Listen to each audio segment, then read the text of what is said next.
J'ai appris hier, avec stupéfaction et colère, les aveux de Jérôme Cahuzac devant ses juges.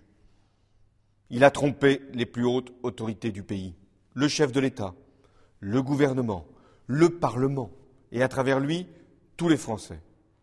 C'est une faute impardonnable. C'est un outrage fait à la République. Déclaration claire et sans pardon de François Hollande à l'encontre de Jérôme Cahuzac. Du jamais vu dans la République française, une affaire qui va porter le discrédit sur l'ensemble de la classe politique. Un mensonge lourd de conséquences qui remet en cause l'honnêteté et la sincérité de l'ensemble des élus. En Guyane, les partis politiques pourraient être indirectement touchés par ce genre de fautes et d'erreurs. Alors les mensonges sont désolants, bien sûr, que je trouve ça très triste quand on est arrivé à ce sommet de l'État et que sur son passé, parce que c'est de sa vie passée qu'il s'agit, que l'on mente alors que l'on sait qu'il y a une procédure judiciaire qui peut faire éclater la vérité, c'est dommage.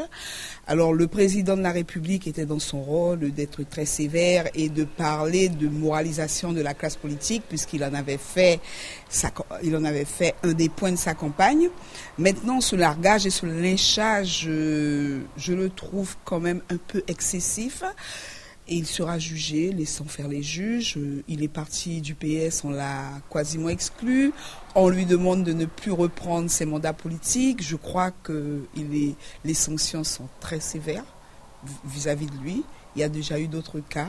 Et je considère que néanmoins que la classe politique tout entière, aussi bien ici qu'ailleurs, est touchée parce que ce qu'on a appelé le séisme politique aura une répercussion vis-à-vis de la population, vis-à-vis des électeurs qui n'ont pas beaucoup confiance aux politiques et qui de plus en plus resteront chez eux. Et je crois que c'est encore un motif d'abstention. Le mensonge fait partie de la vie politique puisqu'on voit bien les scandales à répétition qui se produisent. Justement, c'est tout l'intérêt des textes de loi et des mesures de manière à réduire, voire éradiquer ce principe du mensonge. Et je crois que certains se laissent déborder par l'appât du gain et la soif du pouvoir. Donc s'accrocher coûte que coûte. On a vu des cas aux États-Unis. Il y a bien eu des impeachments contre Nixon. Il y a eu des scandales de très très haut niveau, Watergate, etc. Donc je veux dire qu'à un moment donné, l'homme politique s'accroche au pouvoir, pense que finalement il est dans la vérité et qu'il va réussir à s'en sortir. Et on voit bien qu'on est toujours rattrapé et que donc dès le départ, il faut être très clair dans sa tête. Et quand on n'est pas clair dans sa tête, il faut quitter les fonctions publiques.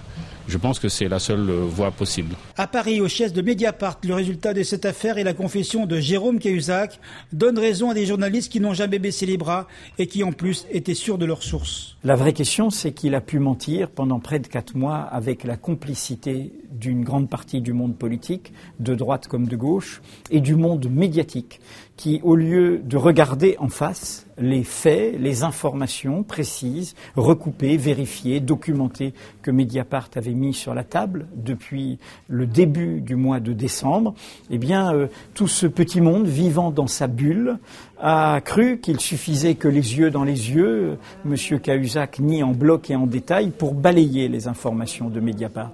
Et ça, c'est très inquiétant. Cela veut donc dire que s'il n'y avait pas eu la ténacité d'un petit journal numérique indépendant, eh bien, la vérité n'aurait pas vu le jour. Une histoire qui fera date. Les élus savent maintenant que la vérité est l'élément prépondérant pour réussir une véritable carrière sans reproche.